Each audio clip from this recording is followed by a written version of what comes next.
Y vamos a estudiar Colosenses 1, del 1 al 8. Después de estar orando por qué libro debemos estudiar, nos decidimos, hermanos, a estudiar Colosenses porque acabamos de estudiar el libro de Juan, todo el Evangelio de Juan que nos muestra la deidad de Cristo, ¿verdad? Y esta carta a los Colosenses nos muestra la suficiencia de Cristo. Entonces voy a hacer una corta introducción, ver qué estaba pasando, por qué se escribió la carta, a quién se le fue dirigida la carta, cuál era el problema en Colosas para escribir esta carta. Y así que el autor, ¿quién fue el autor? A ver si alguien me ayuda. El autor fue Pablo, indiscutiblemente fue Pablo. En el versículo 1 dice, Pablo, apóstol de Jesucristo por la voluntad de Dios, y el hermano Timoteo. Pablo fue quien escribió esta carta. La fecha del libro fue en el año 58 al 62 después de Cristo, o sea, fue más o menos 30 años después de que Jesús fue crucificado. El propósito de la carta. El tema de este libro es, hermanos, la suficiencia de Cristo en la salvación y para suplir nuestras necesidades en cada área de nuestra vida cristiana. Por eso es tan importante estudiar este libro. No solo nos muestra que Cristo es suficiente para salvarnos, sino cómo vivir nuestras vidas diarias, todos los días, sabiendo de que Cristo es suficiente. El libro de Colosenses es como un mini curso de ética dirigido a cada área de nuestras vidas. La vida en el hogar, la vida en la familia, en el trabajo y la manera en que debemos tratarnos los unos con los otros. Entonces es un libro completo. También Pablo estaba lidiando con una percepción equivocada de Cristo.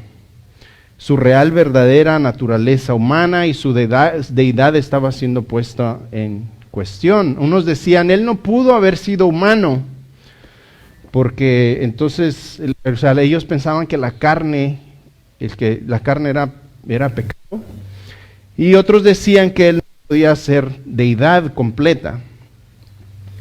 Pablo también refuta y hace énfasis en las prácticas judías y la circuncisión y las tradiciones, porque habían judíos que habían aceptado el cristianismo, pero querían traer sus tradiciones, querían circuncidar a los nuevos, querían hacer sus ritos, querían hacer sus fiestas. Tan radical era el concepto de la salvación por fe solamente, de que ellos no podían aceptar eso, querían traer cosas humanas, querían hacer ritos, querían incircuncidar a las personas, imagínense a los adultos, querían traer cosas para que ellos pudieran ser salvos, cuando Dios dice que la salvación es por gracia. También vemos a Pablo combatiendo en contra del gnosticismo judaico, o de una mezcla entre el ascetismo judío y la filosofía griega. ¿Quién sabe qué es ascetismo? Ascetismo es un modo de vida cuyo objetivo es la perfección moral y espiritual, a través del aislamiento de placeres cotidianos. No sé si ustedes se recuerdan, pero los monasterios eran para eso, para meterse en una burbuja y no pecar porque están aislados de todo lo demás. Hermanos, Pablo sabía de que esto no era el verdadero evangelio, porque si uno no es transformado desde adentro hacia afuera, uno sigue siendo igual. Puede estar uno aislado en un lugar apartado, pero el corazón sigue malo. Entonces Pablo está refutando eso. Ahora, Pablo no fundó esta iglesia, fue Epafras, nombrecito ese, ¿verdad? Epafras. Y Epafras fue y fundó la iglesia y la levantó y Dios trajo salvación, pero habían ciertas herejías que estaban atacando la iglesia. Entonces Epafras fue a buscar a Pablo. Le contó, me imagino, lo que estaba pasando, y Pablo hizo esta carta para que se leyera en frente de la congregación. Así que ahora, con esa corta introducción en mente, vamos a empezar a leer los versos.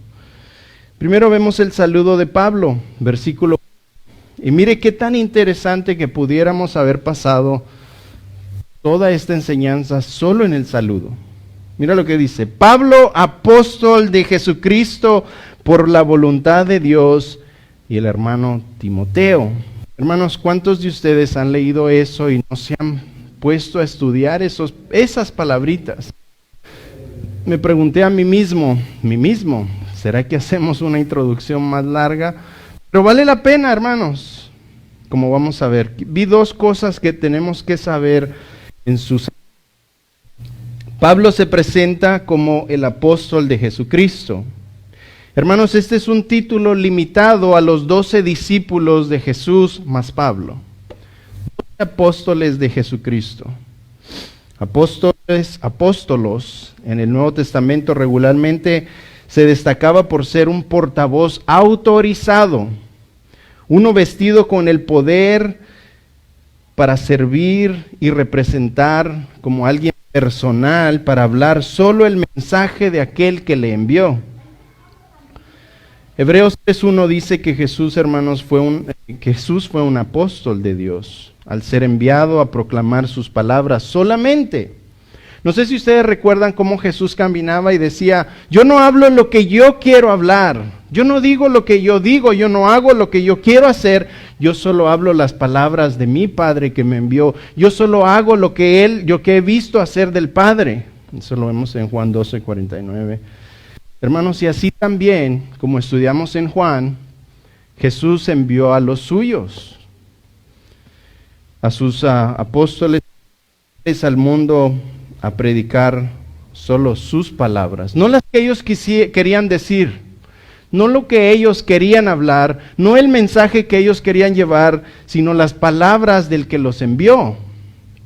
Estos apóstoles daron, hermanos, palabras infalibles, errantes, perfectas, inspiradas por Dios mismo. Es por eso que quedaron escritas en la Biblia. Es por eso que tenemos ahora una Biblia, un canon cerrado.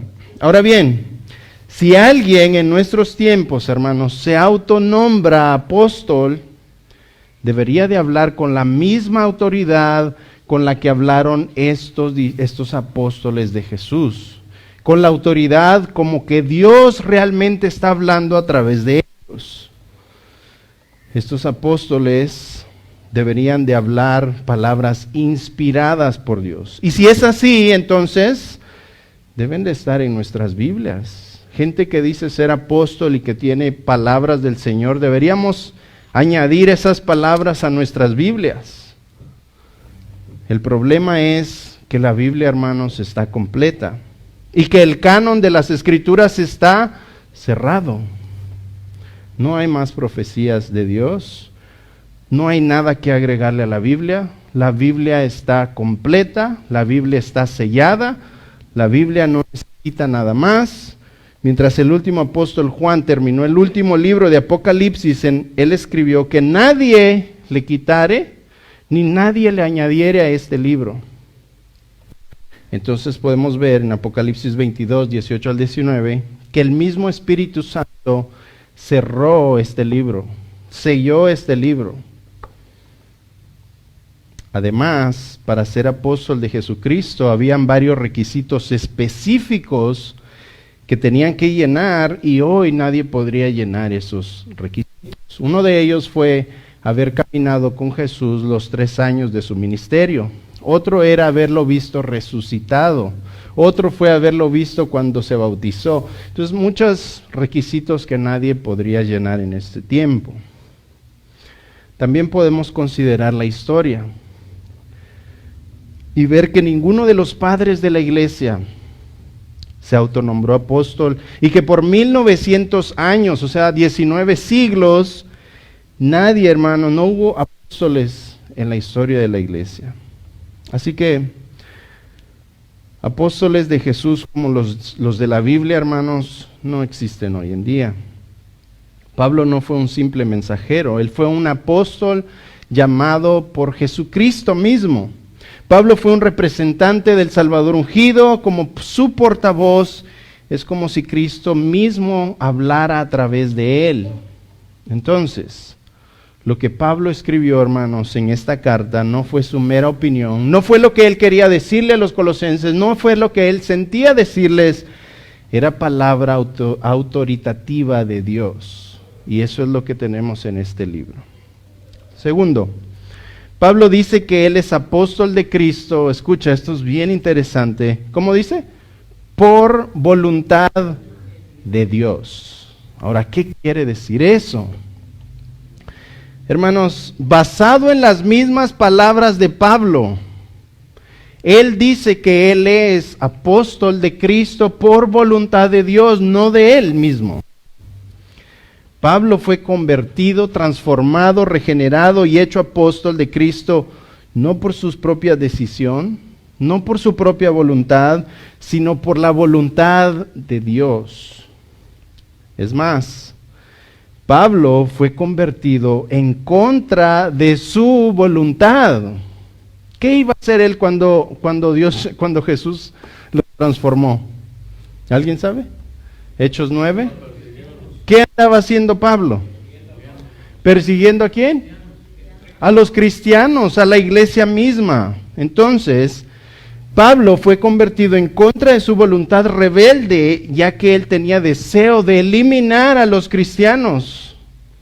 Él quería eliminar a la iglesia. Él quería acabar con todos los cristianos. Hermanos, pero Dios tenía otros planes, ¿verdad? Por pura voluntad de Dios, hermanos, Pablo fue convertido de una manera drástica, dramática, como la de ninguno en la Biblia, yo creo. Cuando iba en camino a Damasco, él iba a perseguir a los cristianos, según él arrestarlos, a ponerlos en la cárcel, a matar a algunos, que él estuvo ahí cuando asesinaron a Esteban. Él estuvo viendo y no se sabe si supervisando, pero él estuvo ahí. Así que sabemos de que en camino a Damasco, por voluntad de Dios, él agarra a este hombre rebelde y lo transforma. Hechos 9, 3 al 4, vemos un encuentro que tuvo con el Señor. Hermanos, y cuando alguien así tiene un encuentro con el Señor, ya nada puede ser igual. Versículo 3 dice, en camino a Damasco, la Biblia dice que le rodeó un resplandor de luz del cielo, y cayendo en tierra oyó una voz que le decía, ¿qué le decía? Ustedes saben este pasaje. ¿Qué decía, hermano? Saulo, Saulo, ¿por qué me persigues? Él dijo, ¿quién eres, Señor? Y él dijo, yo soy Jesús a quien tú persigues. Y mira el gran Pablo, el que perseguía a la iglesia. Él, temblando y temeroso, dijo, Señor, ¿qué quieres que yo haga? Te hace un siervo de Jesucristo de una vez. Hermanos, este es un hombre que dice que por voluntad de Dios es apóstol de Jesucristo. Él no quería ser un cristiano, él no quería ser un apóstol, pero por voluntad de Dios, él es un apóstol de Jesucristo. Hermanos, en ninguna parte de la conversión de Pablo vemos que Jesús le haya dicho, Saulo, Saulo, ¿me quieres invitar a tu corazón? ¿Podrías abrir tu corazón para que yo habite en ti? Nunca le dice, Saulo, Saulo, ¿te gustaría servirme? Saulo, Saulo, ¿quieres ser apóstol? No, hermanos. Lo tumbó al suelo y le dijo, ¿por qué me persigues? Y todos sabemos lo que pasó con Saulo. Dice aquí, temblando y temeroso, le dijo, Señor, ¿tú qué quieres que yo haga? Hermanos, versículo 15 nos dice que Jesús le dijo a Ananías, instrumento escogido me es este. Ven que Jesús no le pidió permiso a Saulo para transformarlo o cambiarlo, sino que esto ya estaba escrito, hermanos. Instrumento escogido me es este para llevar mi nombre en presencia de los gentiles y de los reyes y de los hijos de Israel. Esto, ¿cómo puede ser esto? El peor, el que era el religioso, el que había estudiado, ¿verdad?, bajo Gamaliel, el que era fariseo de fariseos, judío de judíos, ¿cómo es que Jesús escogió a este hombre? Bueno, Efesios 1, 4 al 5 nos dice, según nos escogió él antes de la fundación del mundo, para que fuésemos santos y sin mancha delante de Él, en amor habiéndonos predestinado, escucha esa palabra, para ser adoptados hijos suyos por medio de Jesucristo, escucha, según el puro afecto de su voluntad. ¿Sí se dan cuenta? ¿Se dan cuenta por qué Pablo dice apóstol de Jesucristo por voluntad de Dios?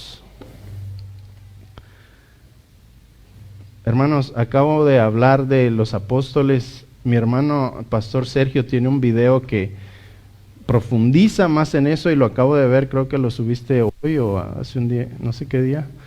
Pero si quieren saber un poquito más de los requisitos de ser un apóstol, pueden ver el video del hermano. Yo no profundicé tanto en eso, pero no hay apóstoles hoy en día. Pablo entonces no escogió a Dios, hermanos, sino Dios escogió a Pablo según el puro afecto de su voluntad. ¿Sí se dan cuenta? Juan 6:44 Jesús dijo, escucha, y esto lo estudiamos en Juan, ninguno puede venir a mí sin que el Padre que me envió no le trajere. Ahora mira, algo interesante. La palabra trajere en el griego, helkuo, significa literalmente, hermanos, escucha, arrastrar. Entonces, podemos decir, ningún humano puede venir a Cristo si el Padre no le arrastra a Cristo. Dios tiene, hermanos, que traerlo. De otra manera, el humano nunca escogería a Dios. Romanos 2, 9 al 12 nos dice eso. No hay ni un justo, ni siquiera uno. No hay quien escoja a Dios. No hay nadie, hermanos, que venga al Señor si Dios, el Padre, no lo arrastra a su Hijo Jesús, a su Salvador. Versículo 1b, Pablo menciona a Timoteo como su hermano en la fe, quien fue el fiel acompañante del apóstol. Versículo 2, Pablo se dirige a los colosenses como los santos y fieles hermanos en Cristo que están en Colosas. Los santos y fieles hermanos se refiere a personas que han sido santificadas por Dios y han sido genuinamente transformadas por el Evangelio de Cristo. Estos colosenses hermanos habían puesto su confianza en el Salvador, habían puesto su confianza en Jesucristo y vivían conforme a la palabra, y como resultado vino la gracia de Dios y vino la paz de Dios a sus corazones. En otras palabras, la guerra entre estos hombres y Dios había terminado. Habían encontrado, habían puesto su confianza en Cristo, quien fue la propiciación de sus pecados, y por medio de Jesucristo ellos habían sido perdonados.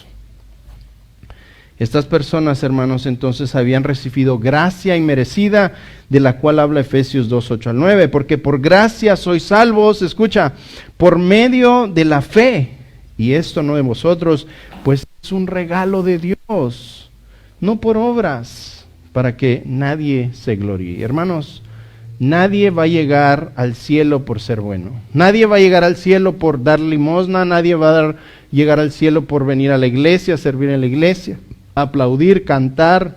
Nadie va a llegar al cielo por ser un hombre bueno. Todos los que lleguemos al cielo va a ser porque confiamos en nuestro Señor Jesucristo. No hay nada bueno que nosotros podamos hacer. Isaías dijo que nuestras buenas obras son ¿qué? Trapos de inmundicia. No podemos hacer buenas obras si Dios primero no nos transforma por dentro y nos da la justicia perfecta de Jesucristo. Entonces, esta gracia y esta paz es la que solo Dios ofrece, y fue por medio del sacrificio de nuestro Señor Jesús. Ahora, quiero hacer de los versículos 3 al 8 algunas observaciones que yo pude ver. Eso me lleva a la observación número 1. El énfasis, hermanos, de estos versículos es la salvación por el medio del Evangelio de Cristo, y que la salvación es 100% de Dios. no es del humano. Nosotros no cooperamos nada en nuestra salvación. No tenemos nada que ver con nuestra salvación. Es 100% de Dios, desde el principio hasta el final. Dios es quien hace la obra. Ahora lea conmigo versículo 3. Dice, siempre orando por vosotros, damos gracias a Dios Padre de nuestro Señor Jesucristo. Paremos ahí. Pablo está agradecido porque ha escuchado de que estos colosenses son salvos, han recibido la fe en Jesucristo, y él está dando gracias y quiere animarlos y les está diciendo, nosotros al oír que ustedes son salvos, damos gracias a Dios por vosotros. Damos gracias a Dios Padre de nuestro Señor Jesucristo. Ahora observa esto, note que Pablo no los felicitó, note que Pablo no les agradeció, note que Pablo no los ensalzó, no los exaltó diciéndole, wow, qué buena decisión hicieron porque ustedes tuvieron la suficiente fe para escoger a Dios. No dice eso, ¿verdad? No está diciendo, los felicito por esa gran decisión de haber escogido a Dios, no. No dice, los felicito por esa sabiduría de haber escogido a Jesucristo como su Salvador, tampoco. Hermanos, no hay ni un hombre justo, ni siquiera uno. No hay hombre quien escoja a Dios. Ellos no hubieran podido escoger a Dios por su propia voluntad o por sus propias fuerzas. En Colosenses 2 dice que ellos estaban muertos en sus delitos y pecados. Hermanos, ¿qué puede hacer un muerto? Ustedes díganme. ¿Alguien ha ido a hablar con un muerto? Si tú hablas con un muerto y le dices, ¿cómo está? ¿Cómo va tu día? ¿Qué te va a decir él? Nada, ¿verdad? No te va a responder. ¿Por qué? Porque está muerto. Hermanos, iguales somos los humanos cuando no hemos sido resucitados del Espíritu. Somos muertos espiritualmente. Las cosas espirituales nos entran y nos salen. No nos interesa nada. No nos interesa saber de Dios. No nos interesa la Biblia. No nos interesan nuestros hermanos. No nos interesa que se estén perdiendo las almas. No nos interesa nada. Sino que hasta que Dios hace la obra en nosotros. Entonces Pablo, acredita el acto de salvación de inicio a fin a Dios y le da gracias a Dios por haberles otorgado la fe para creer en Jesucristo. Hermanos, Dios es el autor y dador de la salvación. El humano no tiene nada que ver en esto de la salvación, sino solo sus pecados y su inmundicia. Es lo único que traemos al plato. Y es lo único que nosotros necesitamos traer para obtener salvación. Es nuestro pecado aceptar quiénes somos, pedirle perdón al Señor y que Él nos limpie y nos purifique por medio de Jesucristo. Hermanos, si fuera como algunos dicen que la salvación depende del hombre o de la decisión del hombre, entonces Pablo habría felicitado a los colosenses por tan buena decisión, ¿sí o no? Hermanos, Pablo sabía que cuando las personas responden a la fe del Evangelio fue porque Dios abrió sus corazones como lo hizo con Lidia, ¿recuerdan? Con Lidia en Hechos 16:14. Dios abrió el corazón de Lidia para que escuchara las palabras de Pablo y se convirtiera. Ahora, si no fuera así, escúchame, quiero que me escuchen en esto para no malinterpretarlo. Ahora, si no fuera así, si Dios no fuera soberano en salvar a los pecadores, entonces, hermanos, perdemos el tiempo pidiéndole a Él que salve a nuestros familiares y amigos, ¿verdad? Si Dios no es capaz de cambiar los corazones pecadores, tercos, para transformarlos y hacerlos nacer de nuevo, entonces, cuando oramos por salvación para otros, la respuesta de Dios sería: a mí también me gustaría que ellos fueran salvos, pero tengo mis manos atadas en este asunto. No depende de mí, sino de ellos, que ellos hagan una decisión, que ellos escojan, que ellos usen su libre albedrío. Hermanos, eso le quitaría a Dios los atributos de un Dios soberano y un Dios todopoderoso. Pero claro, no es así. Dios es soberano y Dios es todopoderoso. Él salva a quien Él quiere, cuando Él quiere, a la hora que Él quiere, como Él quiere, y le transforma y le da vida eterna. Entonces, Pablo da gracias a Dios porque puso la fe en estos hombres o estas mujeres de Colosenses para creer en Jesucristo y por consecuencia la salvación llegó a ellos. ¿Sí nos damos cuenta de eso? Observación número 2. El Evangelio, hermanos, transforma. Versículo 4 al 6.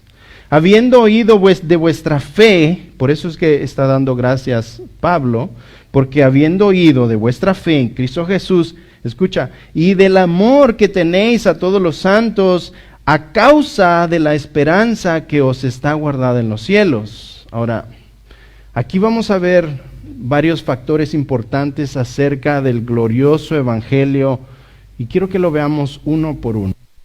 Escucha, yo creo que, ¿cuántos han leído Colosenses? ¿Alguien? ¿Sí?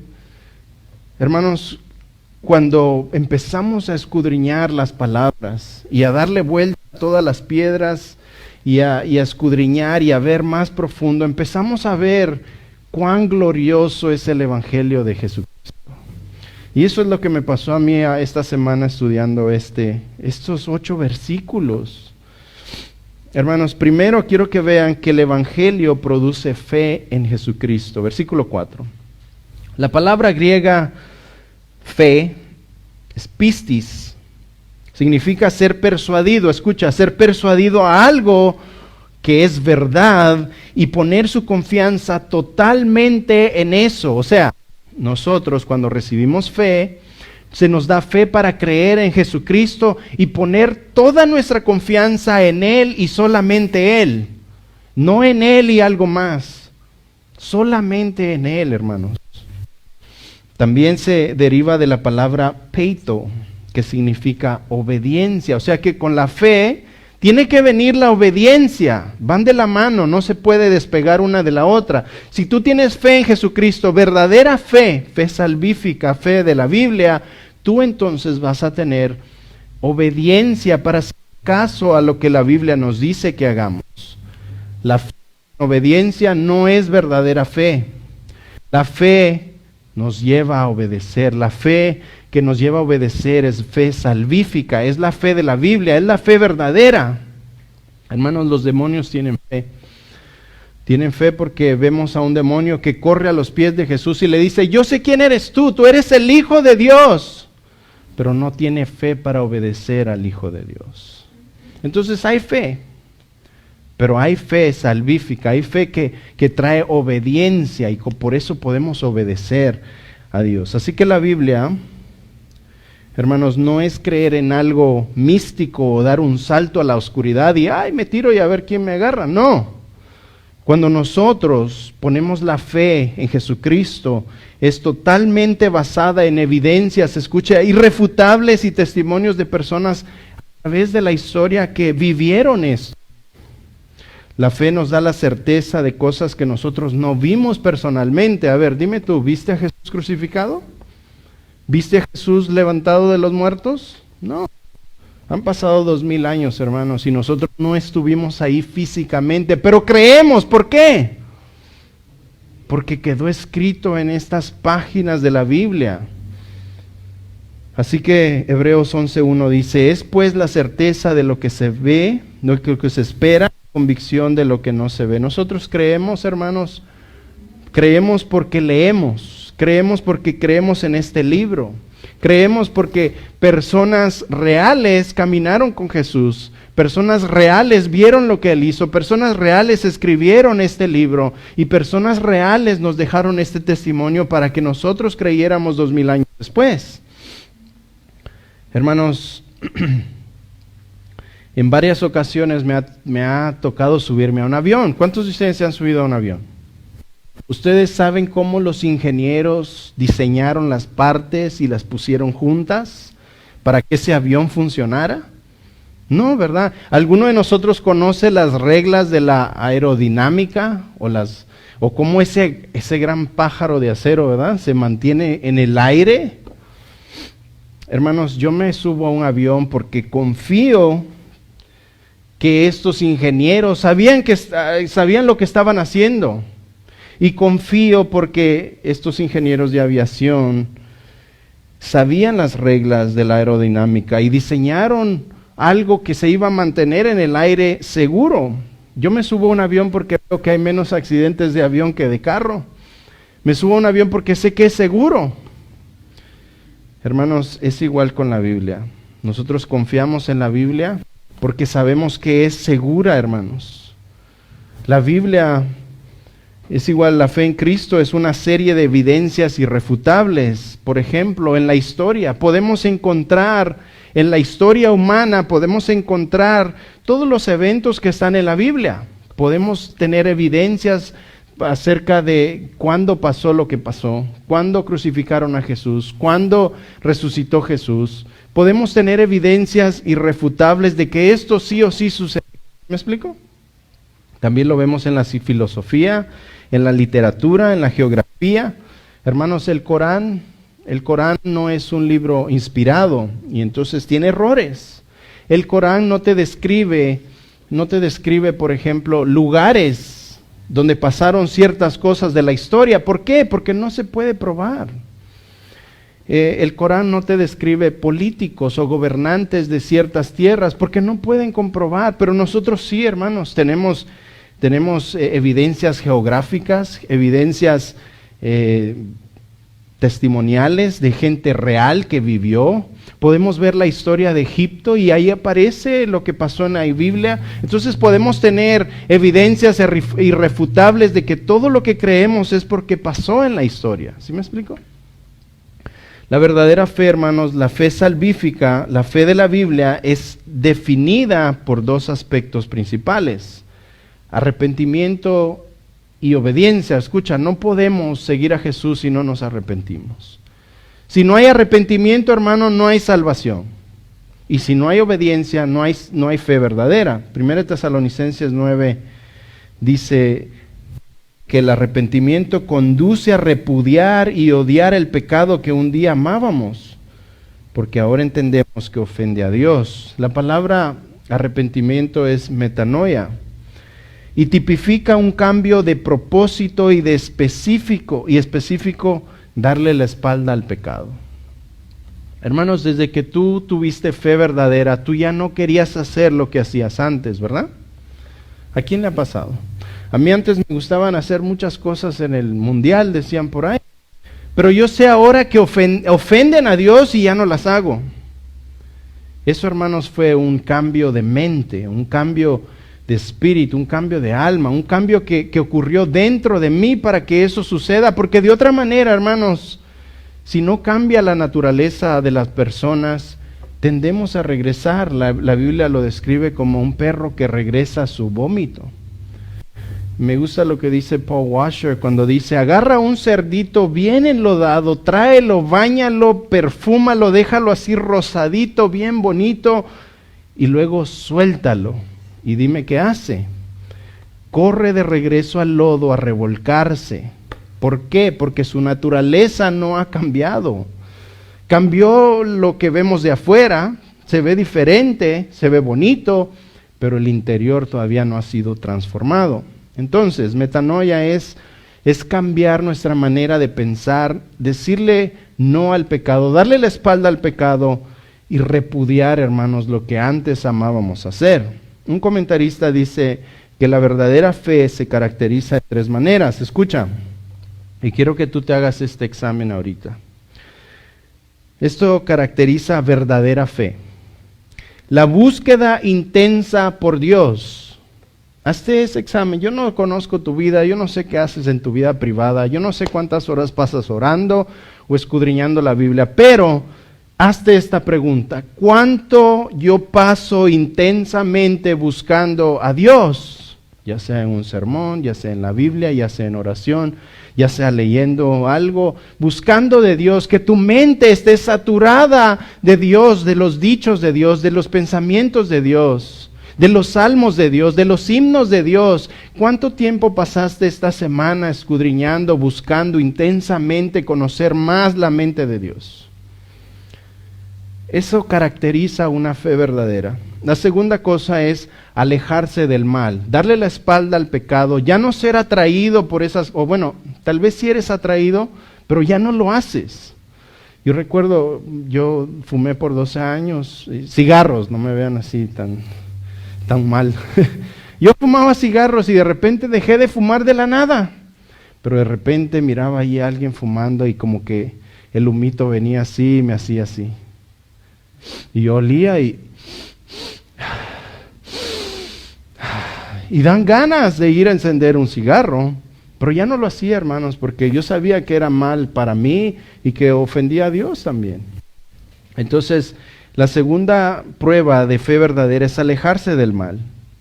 Tercera cosa es tener la intención genuina de servirle y glorificar a Dios con tu vida. Hermanos, tú ya no te autoglorificas a ti mismo. Tú ya no haces las cosas por ti mismo, sino las haces porque agrada a Dios, porque glorifica a Dios, porque tú sabes de que eso es lo que Dios quiere que tú hagas. 3 características que podemos usar para ver si nuestra fe es salvífica. La fe que otorga a Dios, hermanos, es salvación eterna, es permanente. Aunque muchas veces como hermanos fracasamos, la fe salvífica que hemos recibido perdurará firme hasta el fin. Romanos 1:17 dice, porque en el Evangelio la justicia de Dios se revela por fe y para fe, como está escrito, mas el justo por la fe vivirá. Hermanos, yo sé que nos cansamos, yo sé que nos decepcionamos, porque a veces, como Pablo decía, yo lo que yo quiero hacer, eso no hago, y lo que quiero hacer y lo que no debo de hacer, eso hago. Y nos pasa a cada uno de nosotros. Yo quiero leer más la Biblia y me encuentro haciendo otras cosas que en muchas ocasiones no agrada a Dios. O no quiero hacer eso, pero termino haciéndolo. Entonces nos desanimamos y decimos, me siento tan mal, ¿verdad? Pero hermanos, nosotros vivimos por fe. Por fe, no dependemos en nosotros mismos. Sabemos que vivimos en un cuerpo pecaminoso, débil, y sabemos que le vamos a fallar al Señor. Pero cuando tú le fallas, hermano, hay una diferencia. Corremos a los pies de Cristo a pedirle perdón, ¿sí o no? Porque el mismo Espíritu nos impulsa, nos dice, eso estuvo mal, pero ve a pedirle perdón al Señor. Y el que va con un corazón humilde y contrito a hincarse y a decirle al Señor, la regué otra vez. Hermanos, Él es fiel y justo para perdonarnos, ¿verdad? Entonces nosotros vivimos por fe, que el que empezó la buena obra en nosotros, la terminará, hermanos, la perfeccionará hasta el día que Él venga. Segundo, el Evangelio produce amor por los hermanos. Hermanos, díganme ustedes si esto no es verdad. Antes no nos importaban los hermanos, ¿verdad? Yo creo que no pasaba ni un segundo algún hermano en mi mente, porque estaba yo muy ocupado en hacer muchas otras cosas. Pero el momento que Dios trae el Evangelio a tu vida y el momento que el Evangelio irrumpe en tu corazón, tú empiezas a tener amor por tus hermanos. Antes no estabas conectado a la fuente de amor y ahora te estás conectado a la fuente de amor al punto que ahora te importan tus hermanos. Una evidencia más visible del creyente y de la fe en Cristo es que amamos a nuestros hermanos. Algunos cuesta amarlos más que a otros, ¿verdad? Algunos no se dejan amar, ¿verdad? Pero ahí estamos luchando todos, hermanos. Y saben, ahí es donde nos lima el Señor.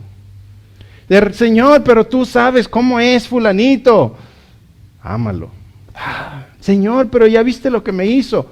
No importa, ámalo. Señor, pero ya viste cómo me ve. Ámalo, no te estoy pidiendo, Él nos pide que le amemos. Escucha 1 Juan 2, 9 al 11. El que dice que está en la luz y aborrece a su hermano, está todavía en tinieblas. El que ama a su hermano permanece en la luz y en él no hay tropiezo. Pero el que aborrece a su hermano está en tinieblas y anda en tinieblas y no sabe a dónde va porque las tinieblas le han cegado los ojos. Hermanos, una evidencia tangible de que tenemos fe salvífica, que tenemos fe en Cristo, que tenemos fe verdadera, es que amamos a nuestros hermanos, especialmente a los que nos cuesta más amar. Con ellos son los que el Señor nos está limando. Un verdadero hijo de Dios ama a sus hermanos. El Evangelio y la fe en Cristo, hermano, nos quita todo egoísmo de nuestra mente y empezamos a amar a nuestros hermanos, aunque antes no nos pasaba por la mente, no queríamos hacerlo. La carne, hermanos, es básicamente egoísta y viene así desde naturaleza. Lo que resulta en las acciones de la carne incluyen enemistades, pleitos, celos, iras, disputas, disensiones, envidias, divisiones y cosas de estas, dice Gálatas 5:20 al 21. Pero nosotros, hermanos, cuando Dios entra en nuestro corazón, ya no somos así. Algo pasa en nosotros que ahora nos preocupamos por el hermanito. Nos preocupamos cuando fulanito no viene. Nos preocupamos cuando vemos que un hermano está mal o anda haciendo cosas que no debe. Nos preocupamos, hermanos, porque somos hermanos de una misma familia espiritual donde nuestro Padre es Dios. Y somos hermanos y nos amamos y queremos lo mejor para nosotros, para nuestros hermanos. Pablo describe el amor que el Espíritu produce en nosotros en 1 Corintios 13. Dice, 1 Corintios 13, 4 al 7, dice, el amor es sufrido, es benigno, el amor no tiene envidia, el amor no es jactancioso, no se envanece, no hace nada indebido, no busca lo suyo, no se irrita, no guarda rencor, no se goza de la injusticia, mas se goza de la verdad, todo lo sufre, todo lo cree, todo lo espera, todo lo soporta. Ese versículo se ha usado para describir entre parejas, pero Pablo lo estaba usando para describir el amor de un hermano con el otro en la iglesia de Corinto, porque ahí no se amaban los hermanos. Entonces, un fruto poderoso del evangelio y la fe en Cristo es el amor por los hermanos. Hermanos, déjenme confrontarlos un poquito acá. ¿Ustedes aman a sus hermanos? ¿Algunos sí? Hermana honesta. Un poquito. Hermano, nomás tantito. Hermanos, nos cuesta, ¿verdad? Es la manera en que Dios nos pule. Es la manera en que Dios trata con esos lados ásperos de nosotros mismos y nos hace morir al yo. Nos hace tener un amor, escucha, sacrificial. Un amor como el de Cristo, que dio su vida por su iglesia. Así nosotros debemos amar a nuestros hermanos. Jesús dijo, amigo es aquel que da su vida por sus amigos, ¿recuerdan? Y ese es el amor que el Señor nos motiva a amar a nuestros hermanos. Tenemos que amarlos, hermanos. No codea a nadie ahorita, por favor. No vea a nadie. Entonces, hermanos, la iglesia es para eso, para aprender a amarnos mutuamente, aprender a amar a nuestros hermanitos, aprender a mostrarles ese amor. Escucha, ¿oras tú por tus hermanos? ¿Oras tú para que, no solo para que cambie esas áreas feas que ellos tienen, sino que para que te use y tú te transformes amando a esa persona? ¿Los animas a estudiar las Escrituras? ¿Te importan sus vidas eternas? ¿Los estás ahí animando, aconsejando, guiándolos por el camino estrecho? Ahí es donde se ve si realmente amamos a nuestro hermano. El tercero, el Evangelio trae esperanza eterna. Versículo 5, no sé si puedes leer conmigo. Versículo 5 dice, a causa de la esperanza que os está guardada en los cielos, de la cual ya habéis oído por la palabra verdadera del Evangelio. Hermanos, esta esperanza está guardada o reservada en un lugar seguro donde nadie lo puede ir a quitar, arrebatar o a robar o quitar o destruir. Este es el resultado del maravilloso Evangelio. Escucha, cuando llega a tus oídos y entra a un corazón que está dispuesto a cambiar, entonces creemos en Jesucristo, ¿verdad? Nos pasó a todos. Luego amamos a nuestros hermanos y luego tenemos una esperanza eterna que está reservada para nosotros en el cielo. Hermanos, el orden es importante porque nadie puede creer sin primero tener fe. Nadie puede amar sin haber sido transformados por Cristo y nadie puede tener esperanza del cielo sin ninguna de esas dos.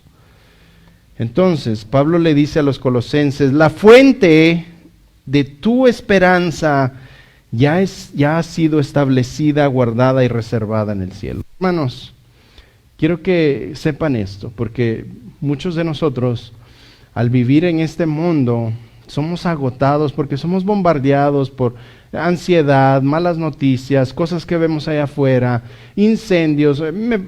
Los otros incendios que pasaron estuvieron más cerca a mi casa y uno está ahí, ¿será que se van a acercar más? ¿Será que van a venir más cerca? Uno no puede dormir. Hay cosas que nos quitan el sueño totalmente, pero podemos depender de algo bien importante, hermanos. Si tú has venido, has dado tu vida a Cristo, te has rendido a Él, vives para Él, vives obedeciéndolo, vives haciendo su voluntad, vives glorificando su nombre, entonces, hermano, tienes tu herencia en el cielo.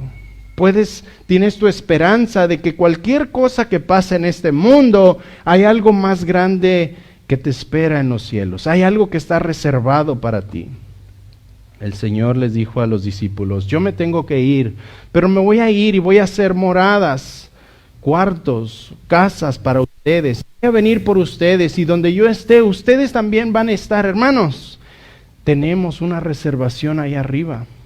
Ya ven, no sé si ustedes han ido de vacaciones y no han llevado reservaciones de hotel y dicen, ay, a ver si encuentro ahí, aunque sea un cuartito ahí lleno de cucarachas. Pero ¿cómo se siente? Se siente uno mal porque no sabe dónde se va a ir a quedar. Pero hermanos, nosotros tenemos una reservación en el cielo que está reservada para nosotros. Y Pablo lo dice de esa manera tan maravillosa. La esperanza que os está guardada en los cielos es para todos los que hemos puesto nuestra confianza en Cristo. La esperanza que ellos necesitaban, la esperanza que Cristo provee, hermanos, es un tesoro que ya está establecido en el reino de los cielos. No es un sueño lejano, no es una utopía, no es un cuento de hadas, es una realidad que Jesús hizo por medio de su muerte en la cruz. Hermanos, ¿en qué está anclada tu confianza? ¿En qué está anclada tu esperanza? ¿Está anclada en tu trabajo? ¿Está anclada en tus fuerzas? ¿Está anclada en tu sabiduría? ¿Está anclada en tus finanzas? ¿Está anclada en tu casa, en tus cosas personales, en tus cosas físicas, en las cosas materiales, en tu sabiduría, en tu inteligencia, en tus fuerzas? ¿En qué está anclada tu esperanza? Déjame decirte esto. Si no está anclada en Cristo, hermanos, estás construyendo en la arena. Nomás venga un fuerte viento, se va a caer. Mi motivación al estudiar este libro es: pon tu esperanza en Cristo. Porque si pones tu esperanza en Cristo, entonces, hermanos, tendrás esa esperanza que está reservada para ti en los cielos. Si has puesto tu fe en Cristo, tu esperanza está asegurada en los cielos y es tuya para cuando Cristo venga o te llame a su presencia. Tú sabes exactamente a dónde vas a ir. Esa esperanza, hermanos, debe de estar anclada en Cristo y en su palabra. Cuarto, el Evangelio viene por el oír. Versículo 5b dice, de la cual ya habéis oído por la palabra verdadera del Evangelio. Note que el Evangelio debe ser escuchado para que haga lo suyo en el cuerpo o en la vida de una persona. Romanos 10:17 dice, la fe viene ¿por qué? Por el oír. ¿Y por el oír qué? La palabra de Dios, hermanos. Ahí no dice la fe viene por ver, ¿verdad? ¿No dice eso? Las personas, hermanos, no son convertidas al Evangelio por un espectáculo, ¿verdad, pastor? Nada que ver. Por un espectáculo de música, de luces, de entretenimiento o el show más grande que tú puedas poner. La fe, hermanos, no viene por los milagros, no viene por los prodigios o cosas sobrenaturales. La fe no viene por el experimentar cosas místicas, tembladeras, risas incontrolables, emociones eufóricas, llantos, lágrimas o experiencias personales. Jesús dijo, ni aunque un muerto se levante van a creer. Nada de eso, hermanos, transforma la vida de un ser humano como lo hace la palabra de Dios. Es por eso que aquí hacemos énfasis tras énfasis, tras énfasis, tras énfasis, que vamos a estudiar la palabra de Dios, ¿verdad? A eso venimos, hermanos. Vamos a estudiar la Biblia diligentemente, libro por libro, verso por verso, y si es necesario, frase por frase y palabra por palabra, porque es lo único que nos va a dar vida y salvación eterna.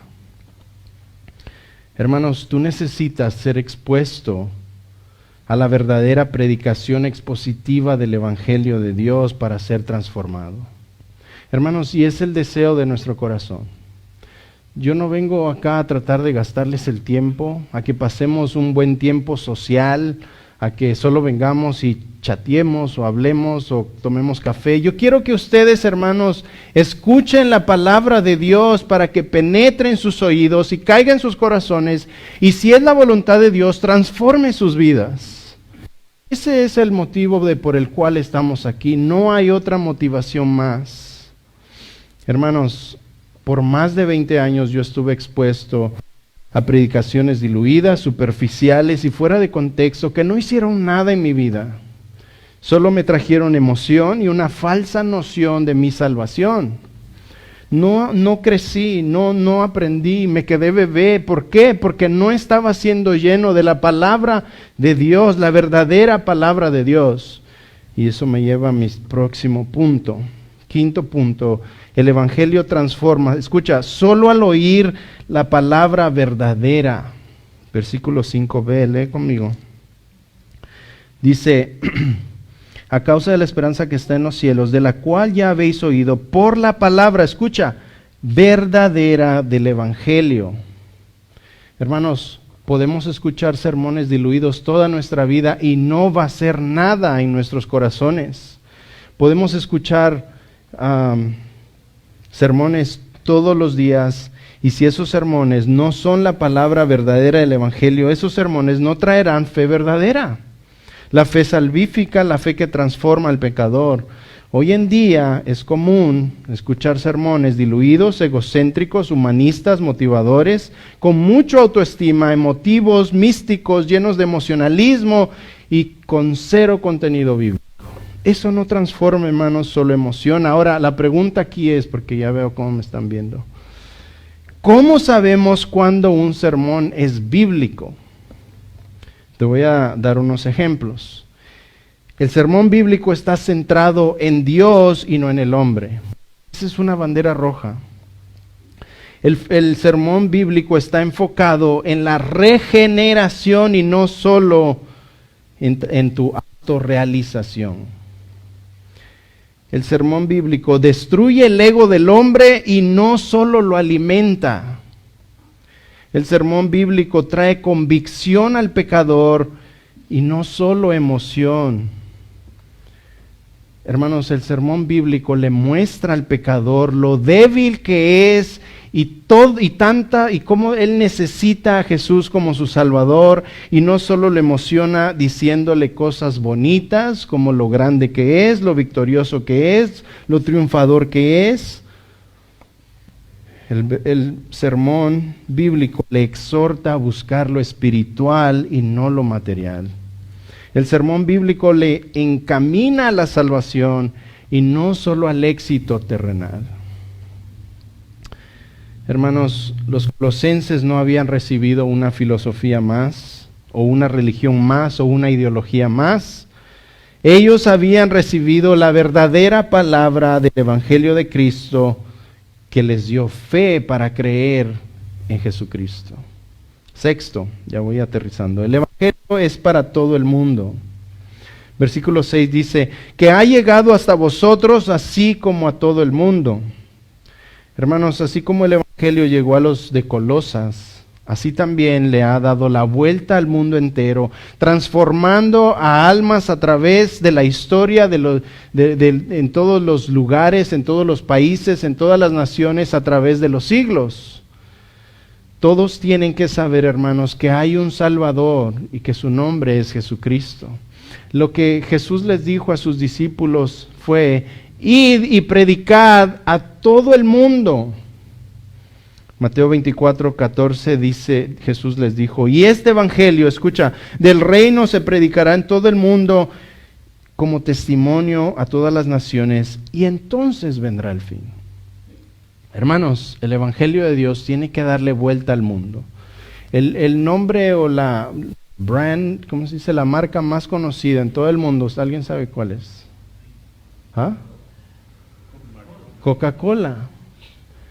Y de ahí hay otro, y Jesús está en tercer lugar. Hermanos, Jesús tiene que ser primer lugar. Tiene que ser conocido en todo lugar. Y tiene que ser conocido porque Él es el Salvador del mundo, para todo el que ponga su confianza en Él.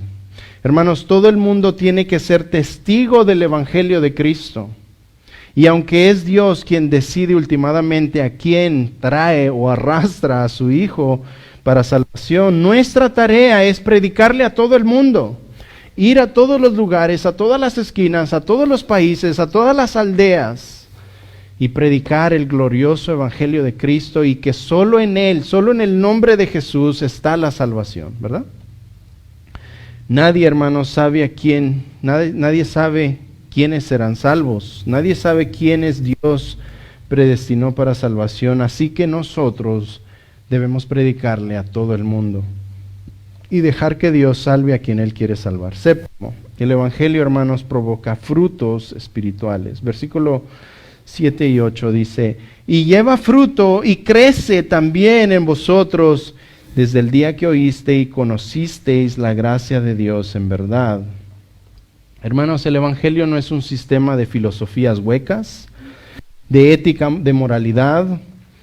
Tampoco es un libro de proverbios humanos. No, hermanos, el Evangelio es la palabra viva de Dios, que cuando cae en una tierra fértil, en un corazón fértil, penetra, transforma, quebranta, levanta, anima, da fuerzas, regenera y transforma desde adentro hacia afuera a esa persona. Cuando el Evangelio entra a un corazón, el resultado, hermanos, es el fruto. Por sus frutos, dice que los conoceréis. Hermanos, nosotros conocemos a las personas por los frutos que dan en sus vidas.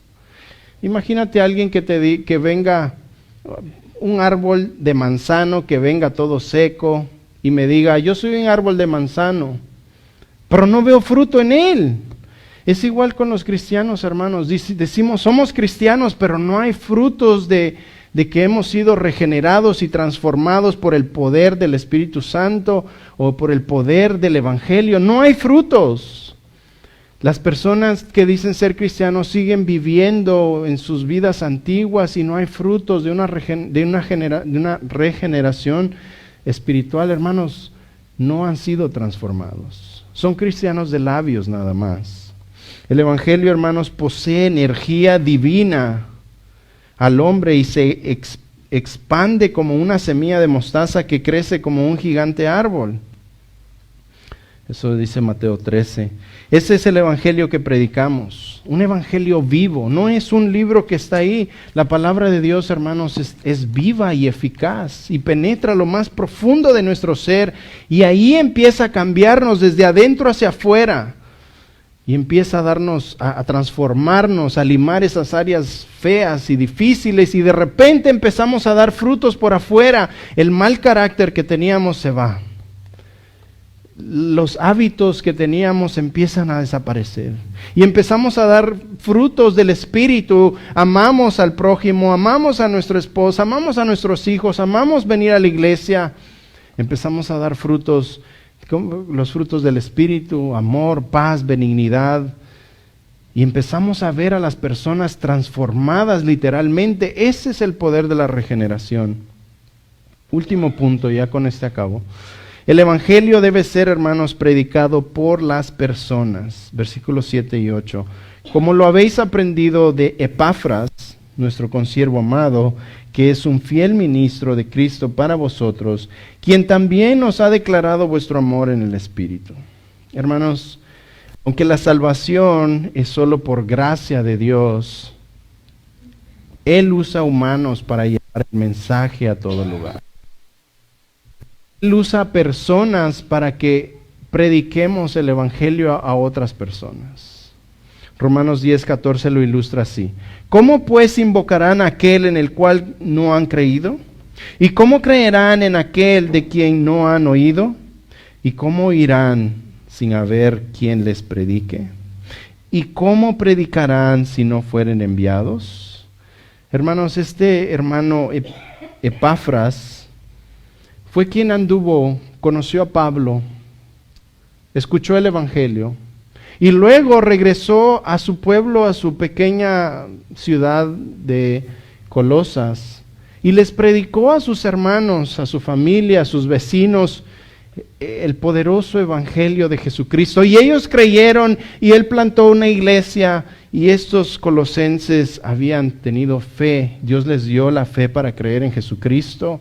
Y luego vimos los frutos del amor por sus hermanos. Y luego vimos de que ellos ya tenían la esperanza de que tienen algo más grande en el cielo.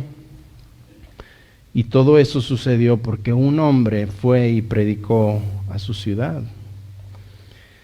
Hermanos, la pregunta es, ¿estamos nosotros llevando el evangelio con nuestras familias, con nuestros amigos, con nuestros vecinos, con los compañeros de trabajo, con la gente que Dios nos ha permitido conocer? ¿Estamos predicando el evangelio con ellos? ¿Estamos compartiendo ese glorioso evangelio de Jesucristo que cambia, que transforma, que regenera, que los hace criaturas nuevas? ¿O nos estamos quedando nosotros con la medicina que ellos necesitan? Ellos están enfermos. Es un cáncer espiritual que los come por dentro. Y nosotros, hermanos, tenemos la cura para ese cáncer. Se llama el evangelio de Jesucristo, que los sana completamente y los restaura y los hace criaturas nuevas y les da esperanza y les da fe y les da amor y les da una vida nueva. Imagínate a alguien que escuche a alguien decir, si tienes tú la cura del cáncer, pero la guardas en tu closet. Hermanos, nosotros tenemos la cura para el cáncer espiritual y no debemos guardarla en un closet, debemos salir y decirle a todo aquel que esté enfermo, que necesite la medicina, de que Cristo es el médico de médicos y que el Espíritu Santo puede entrar a sus corazones y cambiar completamente su corazón. Ese corazón duro y terco de piedra lo puede cambiar en un corazón de carne y hueso, sensible a la palabra de Dios, para que ellos puedan escuchar el glorioso mensaje de Cristo, y al oír el mensaje de Jesús, ellos puedan creer y puedan ser salvos. Hermanos, nuestro trabajo es hacer lo que el hombre puede hacer. Hablar, y nos encanta hablar, ¿sí o no? Hablar las buenas nuevas de Jesucristo, hermanos, a todo aquel que Dios ponga enfrente de ti.